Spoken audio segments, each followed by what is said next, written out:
Maganda ang style ni Congressman Libiste sa pagbubunyag. Nasa defense mode ang mga walang hiya.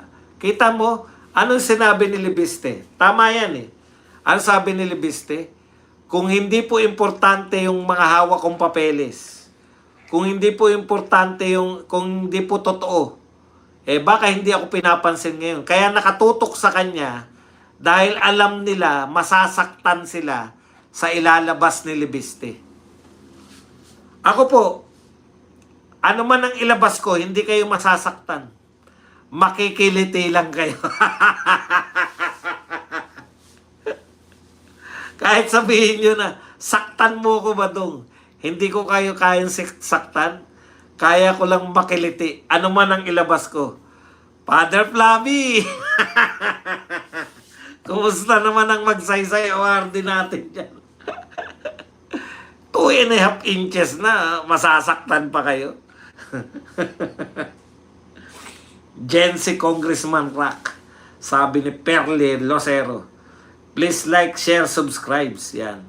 Sana po magtanda na yan si Aling Cleriring. Pag hindi pa po, hindi siya nagtatanda, Precious. Hindi siya nagtatanda dahil sumasagot pa eh. 'Di ba? Sabi niya nga, ano ako? Hindi ako kaibigan na nanay mo, kaya mo ko kakasuhan? Oo. Hindi ka kaibigan. Hindi ka mahal. Wala nagmamahal sa iyo. Yung ganyang itsura, wala nagmamahal sa iyo. Auntie Claire. Isa-isa na po silang naaalog.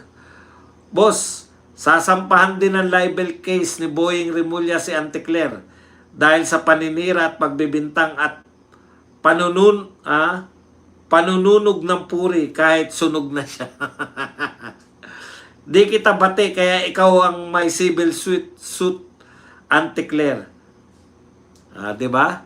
Hi Sir Bad, sabi naman ni Lovely Mendoza. Iyan ang mga lovely pangalan, tapos sinahay ka.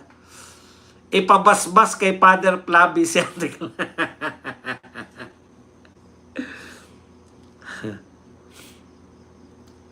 Palitada lang palang ang king ganda ni Auntie Claire. Yan. Ala ng prinsipyo si Auntie Claire. Kinabahan siya, nagkabuyoy-buyoy. Nagkabuyoy-buyoy siya pagsagot eh. Ano ka? Ba't ako doctrine tawag dyan sa palusot ni Auntie Claire? Ba't ako? Ba't ako lang? Ba't ako lang? Alangan namang ako. Alangan naman ako, Auntie Claire. Ang mga alagad ni Father Flavi. Present, Father Flavi. Boss Buds, di ba naghanap ng witness ang ICC sa World War on Drugs ni PRRD? Kung pwede yung witness paano nagbago ang buhay nila dahil sa War on Drugs, kasi may sapat ng programa para magbago sila sa pagiging addict. Nakakahiya po, no? Pinakulong nyo si Tatay Digong, tapos ngayon naghanap kayo ng testigo. Kahiyaan na lang, nakita nila eh. Pucha, sabi ng prosecutor. Prosecutor po kasi mamumuno para sila makikipaglaban para makonvict si Tatay Digong. Eh. Na-realize nila, talo tayo dito. Yari tayo rito kay Kaufman. Ito palang mga testigo natin eh. Paring nangungunang testigo. Dating paring adik na kumupkup sa mga kapwa niya adik. Patay tayo dyan. Chuhin ni Kian. Yan yung mga lumalabas natin. Di ba? Ewan ko kung natuloy sila dun. Pucha, wala pala yung mga tunay na saksi sa war on drugs. Paano natin makukumbik si Digong? Manawagan tayo. Nananawagan po kami sa tunay po ng mga saksi. Bakit po kayo nananawagan ng mga tunay na saksi? Isa lang po ang ibig sabihin yan. Yung mga saksi, di umano, yung sinasabing sangkatutak, patong-patong na papel, Patong-patong na kokongban. Kokongban naman. Father Flavi, Shelo Magno, kumusta na yung isinampan yung patong-patong na kokongban?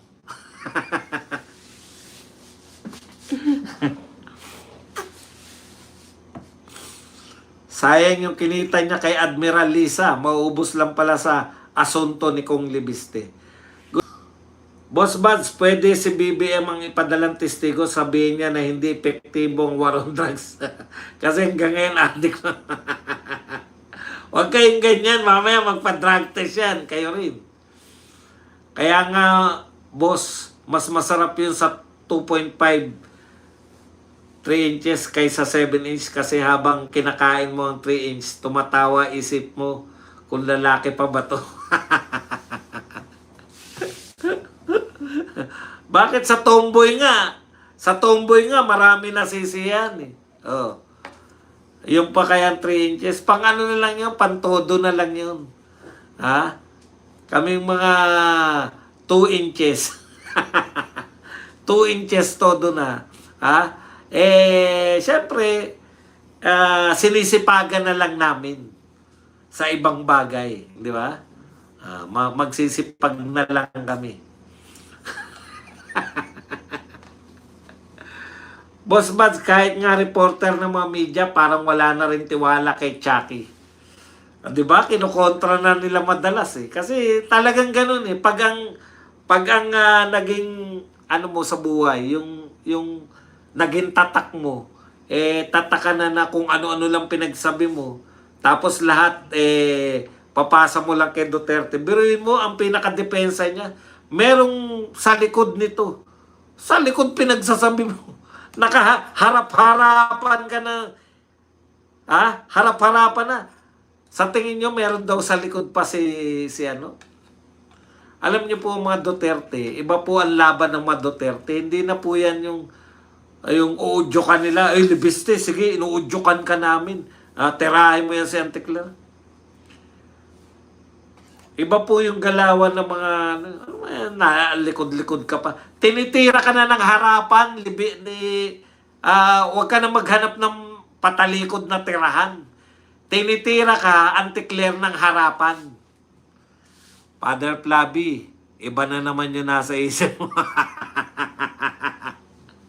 Ang ibig sabihin, Father Flavi, ng tinitira ng harapan. Yung tinitira ka ng hindi na kinakailangan ng meron pang nasa likod. Father Flavi.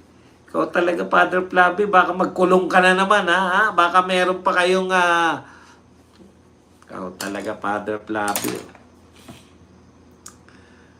Dati tinatanong si Claire, yung sinabi niya sa vlog niya regarding sa 7 pesos na bigas ni PRRD, ang sabi niya, hiwalay daw ang issue ng vlog at pagiging usek. Pero kanina, galing sa vlog niya yung sinagot niya. Alam mo, Auntie Claire, yan yung problema sa iyo eh. May makalang.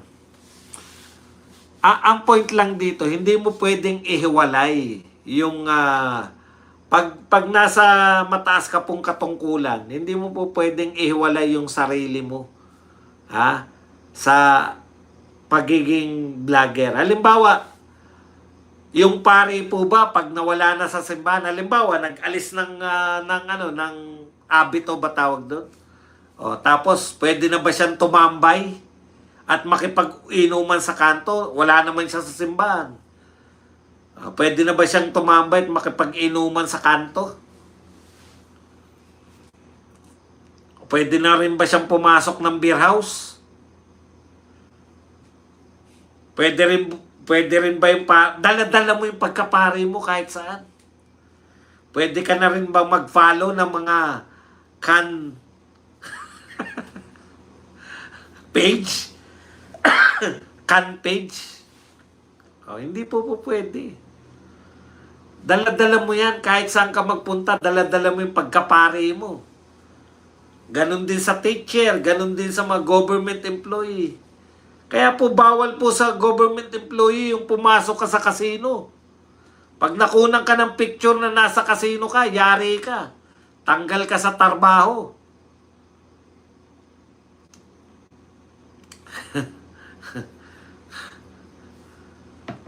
Can Blank Gaming. Mataas po ang pamantayan ng mga tao sa gobyerno. Teacher ka, kahit na hubarin mo yung barong mo, hindi ka pa rin pwedeng makipag-inuman sa mga estudyante mo. Boss, tuturin kaya yung USB ni Cathy at Maharlika kagaya na kay Libiste kapag nagurgur? Wala po akong masasabi. Hindi. Yung mga vlogger, wala po tayong say dyan. Hindi po tayo nakikialam sa buhay-buhay nila. Ang pinakikialaman, iba po yung style ko eh. Siguro itanong nyo na lang yan sa mga vlogger na gustong makialam sa buhay nila. Sa akin po, hindi po. Hindi ko po pakikialaman yung mga buhay-buhay ng mga vlogger. Importante sa akin, ipagtanggol ang Duterte mula sa mga kalaban. Yun yung pamantayan ko eh. Banata ng mga kalaban ng Duterte. Na nakaayon sa yung naaayon sa balita lagi. Boss, tuturin kaya yung US yan. Senator Lacson, ganyan din. Tama, basta may masabi lang si Chucky Claire at ayaw niya talagang magpatalo sa sinasabi niya. Akala mauto niya kami kasi ang karamihan. Correct. Hindi, mahirapan ka na makapanguto, Auntie Claire, kasi bistado ka na. Lahat yan patungo sa paninisi sa Duterte. Yung sinasabi niya na, naniniwala ako na meron tao sa likod ni Libiste. May tao sa likod? Dapat pinalingon mo. Boss, di ba naghanap ng witness ang ICC ni PRRD? Kung pwede yung witness, paano nagbago ang buhay nila? Paano po pwede yun? Gusto nga nila usigin. Yung prosecutor kasi, gusto nilang makulong si PRRD, yung tuloy-tuloy. Ayaw nila yung pag-absuelto si PRRD, problema nila yun. Bakit nyo pinakulong yung matanda? Yung pala walang kasalanan. Pero pag na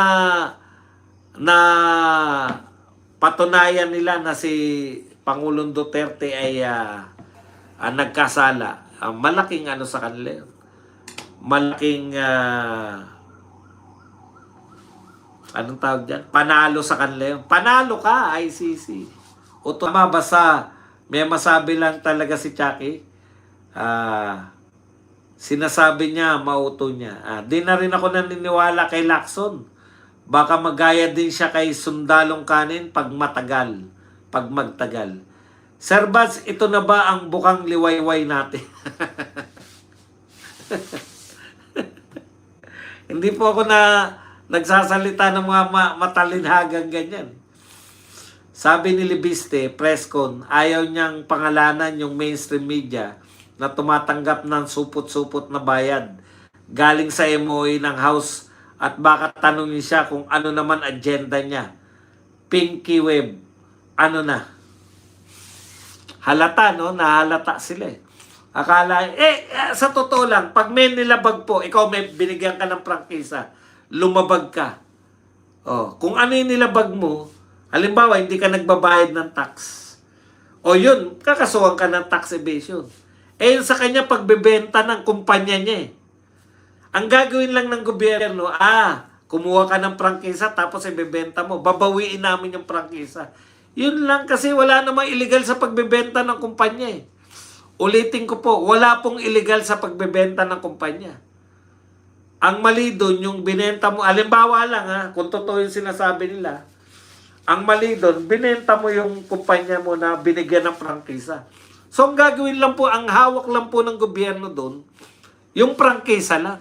Di babawiin niya lang yung prangkisa. Wala po ako nakikita, hindi po ako abogado, pero hindi po yan, sa tingin ko, hindi po yan kasimbigat. Gusto niyo i-divert eh. Ang layo po niyan. Ni 5 dyan, walang nawala sa atin.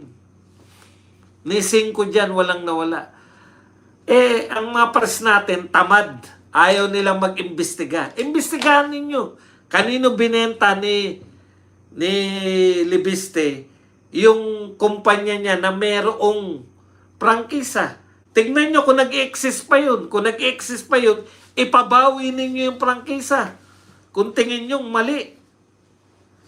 Kung hindi in-approve ng Congress yung sinasabi nyong bentahan, babawiin lang po yung prangkisa. Ang problema, kung hindi na nag-exist yun, katulad na sinasabi ni Libiste, ano pang habulin mong prangkisa?